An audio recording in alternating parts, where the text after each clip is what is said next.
सुरक्षित और समयबद्ध तरीके से जो है इसका उपयोग जनता के हित में करती है।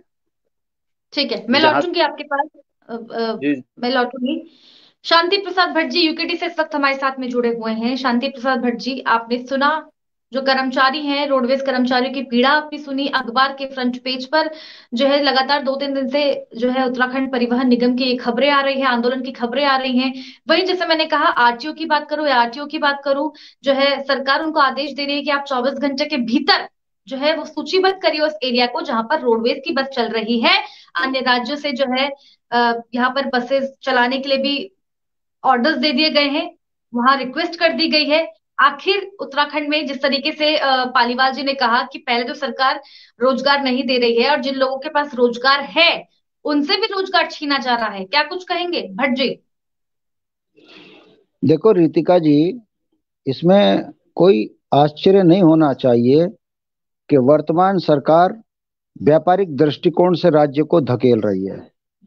हर उस संस्था को बेचा जा रहा है जहां पर कमाई है, जहां पर आम जनमानस को लाभ दिया जा सकता है या दिया जा रहा है, ऐसी संस्थाओं को प्राइवेट के हाथ में बेचने का जो षड्यंत्र ये वर्तमान की तराजू वाली सरकार कर रही है, ये उसी का परिणाम है कि अगर आप बिजली विभाग को देखेंगे वहां बेईमानी है, अगर आप पीडब्ल्यूडी में देखेंगे वहां बेईमानी है, और अब आप देख रहे हैं कि रोडवेज जो कि उत्तराखंड के सेनानियों को फ्री सेवा देता है, देश के वीरों के परिवारों को फ्री सुविधा देता है, बुजुर्गों को फ्री सुविधा देता है, उसके बावजूद भी यदि इनका देहरादून से दिल्ली का लौट फेयर होता है तो 40 से 50 हजार रुपए एक कंडक्टर और ड्राइवर राज्य सरकार को लाकर कमा कर देता है। यानी कि 10 लाख से लेके 12 लाख रुपए एक गाड़ी अगर दिल्ली के रूट पे चलती है तो राजकोष को उसका फायदा देती है। मगर उसके बावजूद भी ये विभाग घाटे में है, मगर इनके अधिकारियों की अकूत संपत्ति दिल्ली में, बंबई में, देहरादून में है। रोज आरटीओ पकड़े जाते हैं केवल इस बात के लिए कि ये लोग आकंठ भ्रष्टाचार में डूबे हैं। ऐसी स्थिति में बड़े रूट के अंदर इनकी वॉल्वो गाड़ियां लगी हुई हैं, चाहे फिर वो ऋषिकेश के मैनेजर इनके जो देख रेख करने वाले हैं, फिर वो चाहे देहरादून के अंदर इनके बड़े बड़े अधिकारी हैं। अगर आप देखेंगे तो सारी वॉल्वो उनकी जो है अपने रिश्तेदारों के नाम से लेकर चलाई जा रही है। ऐसे में रोडवेज का घाटे में जाना यह बताता है कि आकंठ लुटेरे सत्ता के अंदर बैठ चुके हैं। ये उसी का परिणाम है। हमारे यहाँ पर बैठे पालीवाल जो उत्तराखंड रोडवेज कर्मचारी के जो हैं मंडल के अध्यक्ष हैं, यहाँ पर जगदीश बगुणा जी बैठे हैं जो प्रदेश के अध्यक्ष हैं, नीरज सिंह जी बैठे हैं, ये भी संगठन के नेता हैं। अब आप देख लीजिए, 6 हजार रुपए में एक ड्राइवर या कंडक्टर कैसे अपने परिवार को चलाएगा? 12 से 14 घंटे ड्यूटी करने वाला ये कर्मचारी कैसे अपना मानसिक संतुलन बनाएगा? और सरकार इतनी निर्लज और बेशर्म हो चुकी है कि वो 6 हजार देने पर भी इनके साथ इतना अत्याचार कर रही है कि अब ये निराश होकर 13 सूत्रीय मांगों को लेकर शहर अस्थायी राजधानी देहरादून से लेकर पूरे प्रदेश में धरना प्रदर्शन कर रहे हैं। और सरकार इनकी बात सुनना तो दूर, तानाशाही रूप से एआरटीओ को आदेश करती है कि जहां जहां रूट में गाड़ियों की दिक्कत है आप बताइए, हम बाहर के बड़े पूंजीपतियों की गाड़ियां वहां लगाकर उत्तराखंड के नौजवानों के सपनों को चकनाचूर करेंगे। ये तराजू वाली पार्टी पटवारी की भर्ती घोटाला कर देती है, यहाँ हाकम सिंह पैदा कर देती है, चतुर्वेदी पैदा कर देती है, मगर उत्तराखंड के अंदर एक मानवीय मूल्यों की सरकार नहीं पैदा कर पा रही है। ये दुख की बात है। इससे बड़ा दुख मुझे इस बात का होता है कि मैं भी राज्य आंदोलन से निकला हुआ हूँ, क्षेत्रीय दल का नेता हूँ। इसी पैनल पे बैठे लोग जो चाहे वो किसी भी कर्मचारी संगठन के लोग हों, इनसे पूछा जाए तो वोट इन्होंने उन्हीं तराजू वालों को दिया है। इन्होंने अपनी जवानी को बर्बाद करने के लिए ऐसे लोगों को सत्ता में बैठा दिया है, किन स्वार्थों में बैठा है ये मैं नहीं जानता। और आज ये परिणाम देख लीजिए, राज्य बनने के बाद 23 वर्ष तक होने के में कम से कम 2 पीढ़ी बर्बाद इन राष्ट्रीय पार्टियों ने गलत नीतियों के कारण कर दी है।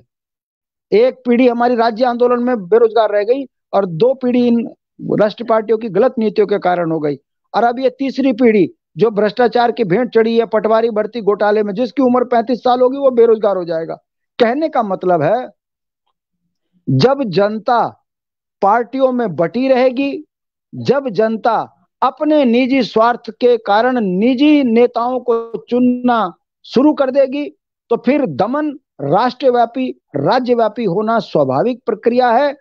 चाहे फिर वो रोडगेज के कर्मचारी हों, चाहे वो संविदा कर्मचारी बिजली विभाग के हों, पीडब्ल्यूडी के हों, हर सिंचाई विभाग के हों, हर जगह पर दिहाड़ी के मजदूरों से राज्य को चलाने की मानसिकता दोनों राष्ट्रीय पार्टियों ने की है।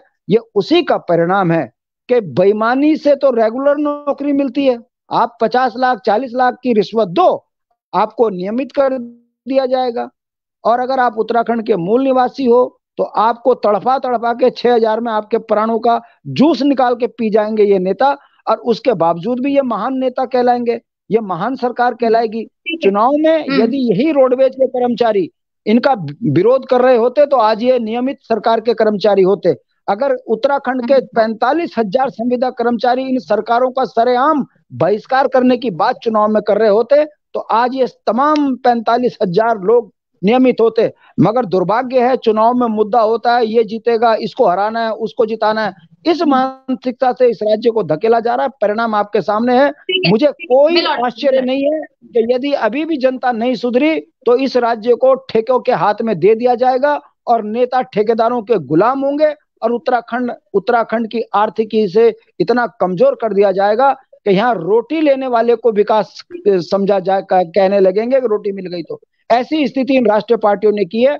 इनका उत्तराखंड से हटना बहुत जरूरी है, तभी उत्तराखंडियत बचेगी, तभी उत्तराखंड के नौजवान बच्चों को नियमित नौकरी मिलेगी, इनके घर में खुशहाली आएगी।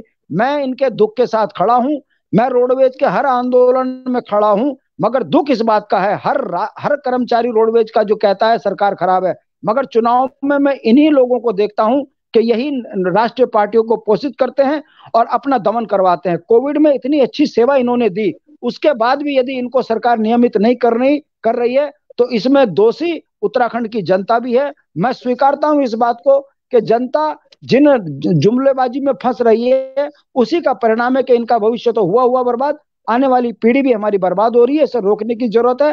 रोडवेज कर्मचारियों के साथ साथ 45,000 जो संविदा कर्मचारी हैं उनको नियमित होना चाहिए। ठेका प्रथा उत्तराखंड से बंद होनी चाहिए। ये मेरा उत्तराखंड क्रांति दल की ओर से कहना है। ठीक है, ठीक है। उमा सिसोदिया जी हमारे साथ में यहाँ पर जुड़ी हुई हैं आम आदमी पार्टी से। आपने तमाम यहाँ पर सुना, 3 लोग हमारे साथ में जो है जुड़े हुए हैं। रोडवेज कर्मचारी, उनकी पीड़ा, उनकी दुख, उनका तकलीफ जो है हम यहाँ पर लगातार सुन रहे हैं। कोविड में जिस तरीके से वो कोरोना फाइटर्स की भूमिका उन लोगों ने निभाई, लेकिन सरकार आखिरकार क्यों भूल रही है। वही दूसरा सवाल ये भी है कि रोडवेज कर्मियों की हड़ताल के सामने नहीं झुकेगी सरकार। परिवहन सचिव ने वैकल्पिक व्यवस्था के आदेश भी दे